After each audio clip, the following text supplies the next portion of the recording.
ರಾಜರು ಅಷ್ಟು ಇನ್ಸಲ್ಟ್ ಮಾಡಿದ್ರು ಭೀಷ್ಮ ಅವ್ರನ್ನೇನು ಮಾಡ್ಲಿಲ್ವಾ?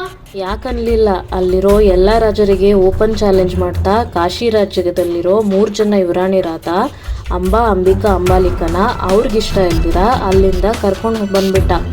ಆಗ್ಲೇ ಒಂದು ಪ್ರಾಬ್ಲಮ್ ಆಯ್ತು. ಆ ಮೂವರಲ್ಲಿ ಅಂಬಾಗೆ ವಿಚಿತ್ರವೀರನ ಮದ್ವೆ ಆಗೋದು ಇಷ್ಟ ಇರಲಿಲ್ಲ. ಅಂಬಿಕಾ ಮತ್ತೆ ಅಂಬಾಲಿಕಾ ಮದ್ವೆ ಆಗೋದಕ್ಕೆ ಒಪ್ಕೊಂಡ್ರು. ಆದ್ರೆ ಅಂಬಾ ಶಲ್ವರಾಜನ ಇಷ್ಟಪಡ್ತಿರ್ತಾಳೆ.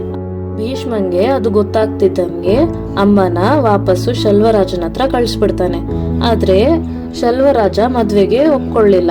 ರೀಸನ್ ಏನ್ ಕೊಟ್ಟ ಅಂದ್ರೆ, ಬೇರೆ ಯಾರೋ ಗೆದ್ದಂತ ಹುಡುಗಿನ ನಾನ್ ಮದ್ವೆ ಆಗಲ್ಲ ಅಂತಾನೆ. ಅಂಬಾಗೆ ಏನ್ ಮಾಡ್ಬೇಕು ಅಂತ ಅರ್ಥನೇ ಆಗಿಲ್ಲ.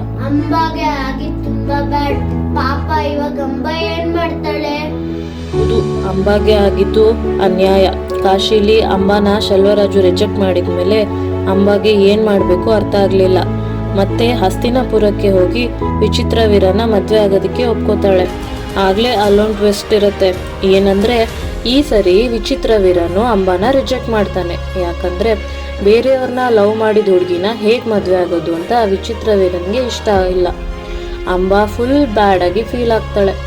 ಭೀಷ್ಮ ಹತ್ರ ಹೋಗಿ ಹೀಗೆ ಕೇಳ್ತಾಳೆ, ನನ್ನ ಮದ್ವೆ ಮಾಡ್ಕೊ ಅಂತ. ಯಾಕಂದ್ರೆ ಇದೆಲ್ಲ ಆಗಿದ್ದು ಭೀಷ್ಮಯಿಂದಾನೆ ಅಲ್ವಾ.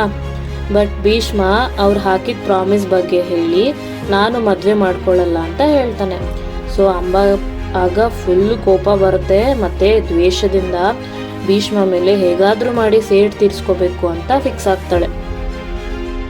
ಭೀಷ್ಮ ಇಮ್ಮಾರ್ಟಲ್ ಅಲ್ವಾ? ಹೌದು, ಪಾಂಡವರಿದ್ದಾಗೂ ಭೀಷ್ಮ ಇದ್ದ ಅಲ್ವಾ? ಹೌದಾ? ಆಮೇಲೆ ಏನ್ ಮಾಡಿದ್ಲು? ಹೌದು, ಭೀಷ್ಮ ಸತ್ತೋಗಕ್ಕೆ ಕಾರಣ ಆಗ್ತಾಳೆ. ಅದು ನೆಕ್ಸ್ಟ್ ಪಾರ್ಟಲ್ಲಿ ತಿಳ್ಕೊಳ್ಳೋಣ.